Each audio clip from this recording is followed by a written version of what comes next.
Momen Piala Dunia sudah berakhir ya guys ya, dengan hasil akhir final antara Argentina melawan Spanyol ya guys ya, dan dimenangkan oleh Spanyol.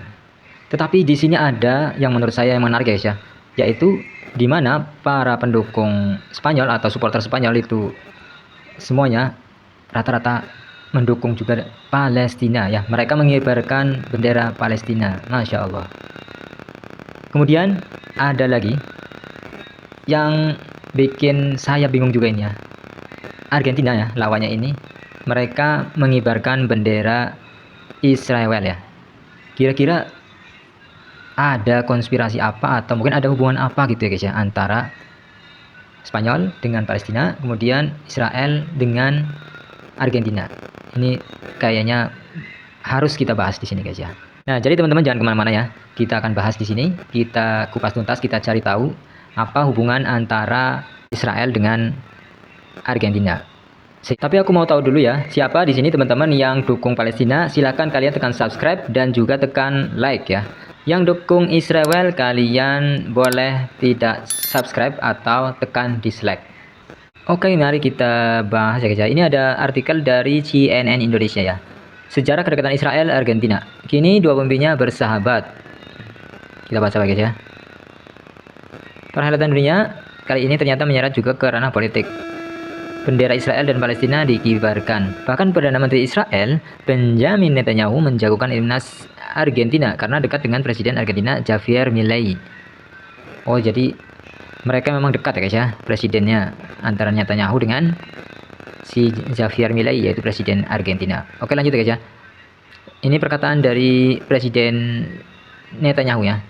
Saya menantikan Argentina. Tahukah kenapa? Ujar Netanyahu. Balik bertanya kepada host YouTube The Mojo Podcast. Mereka memiliki presiden hebat, Presiden Argentina Javier Milei. Dia bintang sesungguhnya. Dia melakukan sesuatu yang hebat dalam membangun ekonomi negaranya dengan menerapkan kebebasan ekonomi. Milei merupakan sahabat terbaik Israel, kata Netanyahu. Oh, jadi mereka itu bersahabat, bahkan sahabat terbaik ya guys ya. Coba kita baca lagi guys ya. Ini kedekatan ideologisnya ya. Ideologis itu berarti kepercayaan ya guys ya. Hubungan Netanyahu dan Milei sangat dekat secara ideologis ya, pemikiran maksudnya guys ya.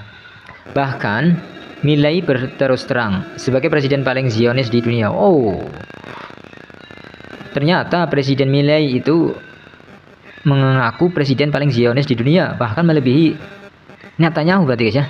Oke, kita lanjut. Saya sungguh bangga menjadi presiden yang paling Zionis di dunia, kata Javier Milei dalam pidato di Universitas Yeshiva.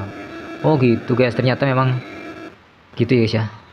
Memang sesama Zionis gitu berarti guys ya.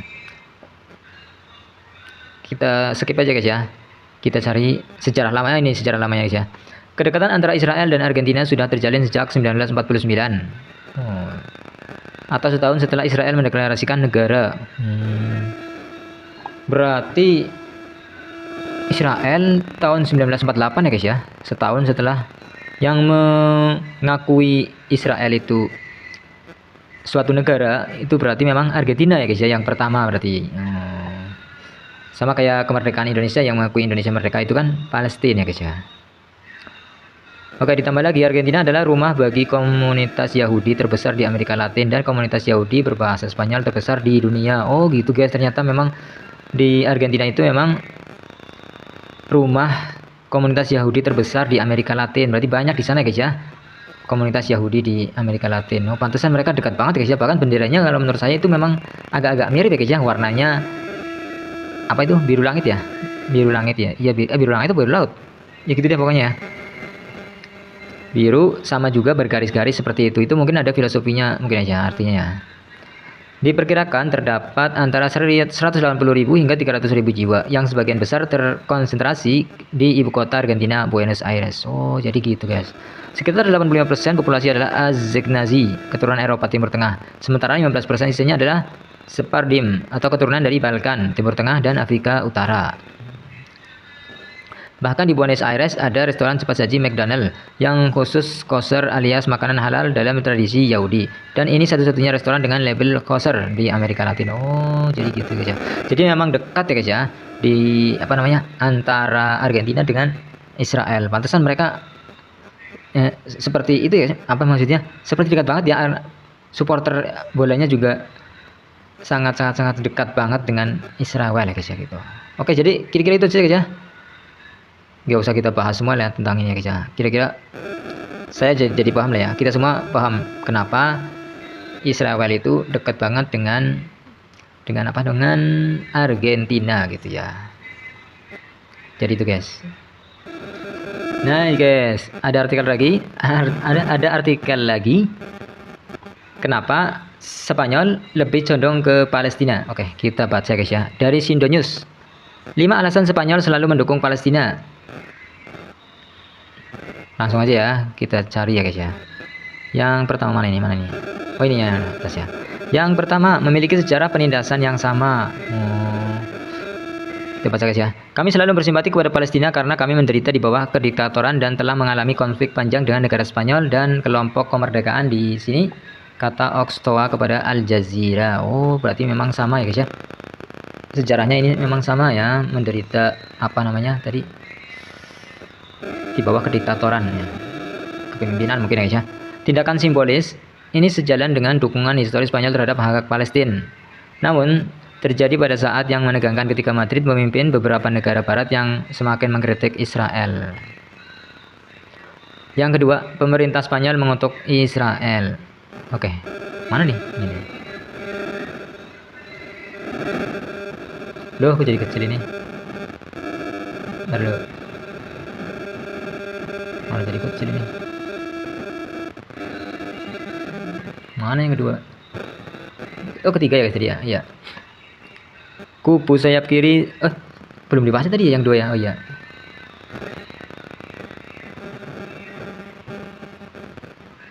Pekan lalu ketika gambar anak-anak yang menjadi korban dan gedung-gedung dibom membanjiri media sosial, Perdana Menteri Spanyol Pedro Sánchez mengatakan mengingat rekaman yang kita lihat dan semakin banyak anak-anak yang meninggal, saya sangat ragu bahwa Israel akan mematuhi pedoman kemanusiaan dalam hukum internasional. Apa yang kami lihat di Gaza tidak dapat diterima, tambahnya. Oh, Masya Allah. Berarti Pedro Sánchez itu pemimpinnya Spanyol memang nggak sepemikiran dan sangat-sangat tidak mendukung Israel ya guys ya, dan perbuatannya guys ya. Bahkan sampai ya ini ya, sampai duta besar Spanyol itu untuk Yerusalem itu menarik diplomatnya dari Madrid gitu guys ya, katanya guys ya.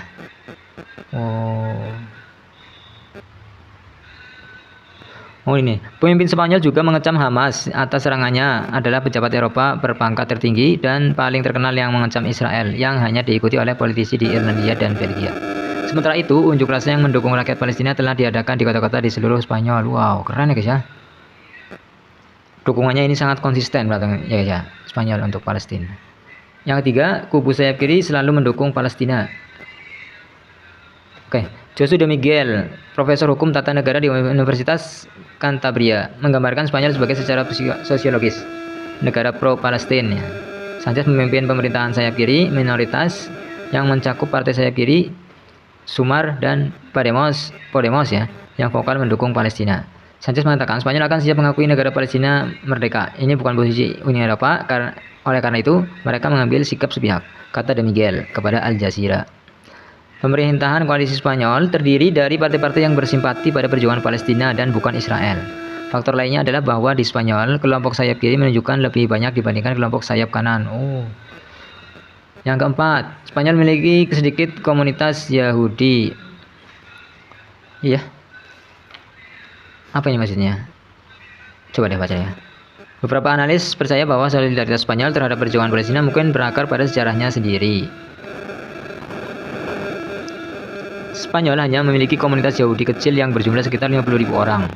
Sebagian karena sejarah, sebagai perbandingan komunitas di Prancis, yang merupakan rumah bagi minoritas Yahudi terbesar di Eropa, berjumlah sekitar 500.000 orang. Oh gitu. Ya. Pada tahun 1492 dengan dekret Alhambra ya, Raja-Raja Katolik mengusir orang-orang Yahudi pada tahun 2015. Lebih dari 500 tahun kemudian, Spanyol menawarkan permintaan maaf kepada orang Yahudi dengan memberikan kewarganegaraan kepada orang Yahudi Sephardic di seluruh dunia. Selama pemerintahan Jenderal Franco, Spanyol yang fasis yang diisolasi oleh Barat bersekutu dengan negara-negara Arab Hubungan diplomatik dengan Israel baru dimulai pada tahun 1986, 11 tahun setelah kematian diktator tersebut. Oh, jadi itu caranya guys ya. Meskipun ada kontroversi mengenai apakah Franco antisemit atau tidak, selama kediktatoran Spanyol tidak pernah mengakui negara Israel dan membina hubungan baik dengan negara-negara Arab, kata Ignacio Molina, pakar urusan luar negeri Spanyol di Autonomous University of Madrid. Selama transisi menuju demokrasi antara tahun 1976 dan 1982, pemerintah sentris tidak pernah mengakui Israel. Hal ini baru terjadi pada tahun 1986 dengan pemerintahan sosialis sebagai syarat bagi Spanyol untuk masuk ke dalam Uni Eropa. Ini yang terakhirnya, yang kelima. Mendorong pengakuan negara Palestina. Pada tahun 2014, Parlemen Spanyol menyetujui mosi simbolis yang mendukung pengakuan negara Palestina. Oh, tahun 2014 ya.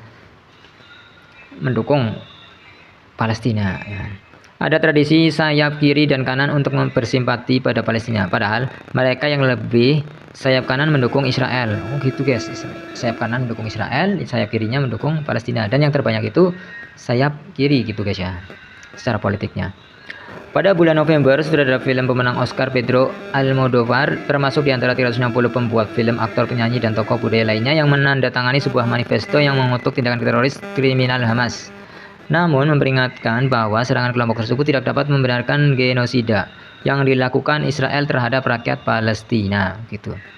Jadi di Eropa, di Arab, Hamas itu dikecam ya guys ya. Tapi di Indonesia anehnya Hamas itu malah dibela, diagung-agungkan oleh warga negara kita sendiri yang mayoritas mereka itu muslim. Ini kenapa ya guys ya? Kira-kira kenapa guys? Apakah mereka salah paham atau mereka nggak kenal yang namanya Hamas itu apa gitu guys ya? Kok bisa kalah sama mereka ini orang-orang Eropa guys ya?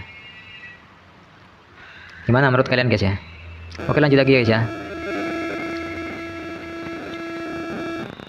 Partai-partai sayap kanan dan komunitas kecil Yahudi dari Spanyol mengecam surat tersebut. Keduanya juga mengkritik Sanchez. Posisi pemerintah Spanyol sudah selaras dengan Hamas. Ya. Mereka mengutuk terorisme Hamas, kemudian menerima kebohongan dari Hamas seolah-olah mereka adalah pemerintah yang bertanggung jawab dan peduli terhadap rakyatnya. Oh gitu guys ya. Hamas berpura-pura gitu guys ya. Iya ya, emang yang kita dengar seringnya itu emang gitu guys ya. Hamas itu jadi pahlawan untuk Palestina gitu ya. Padahal sebenarnya mereka itu yang bikin, aduh, parah banget. Nggak tahu deh nah. Ini orang-orang Indo ini pada banyakan malah mendukungnya Hamas. Nggak tahu. Lanjut lagi guys. Mana tadi ya?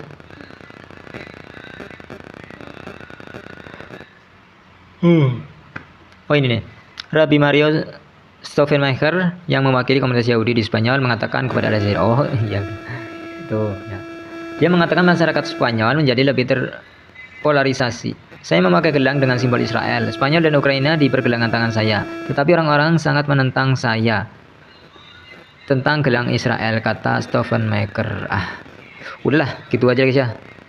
Oke guys, jadi itu dia tadi beberapa cuplikan dan juga artikel yang mungkin bisa memberikan masukan buat teman-teman semuanya yang mungkin penasaran kenapa sih kok Argentina bisa condongnya ke Israel seperti itu guys ya, dan Spanyol condongnya ke kemana tadi, ke Palestina gitu guys ya. Oke, mari teman-teman kita doakan semoga saudara-saudara kita di Palestina mendapatkan hak-haknya ya guys ya. Seperti itu ya, sebenarnya memang sudah merdeka ya guys ya. Mereka aja para Zionis itu yang mencaplok tanah Palestina, Free Palestine. Oke, jadi itu saja guys, kita tutup video kita kali ini.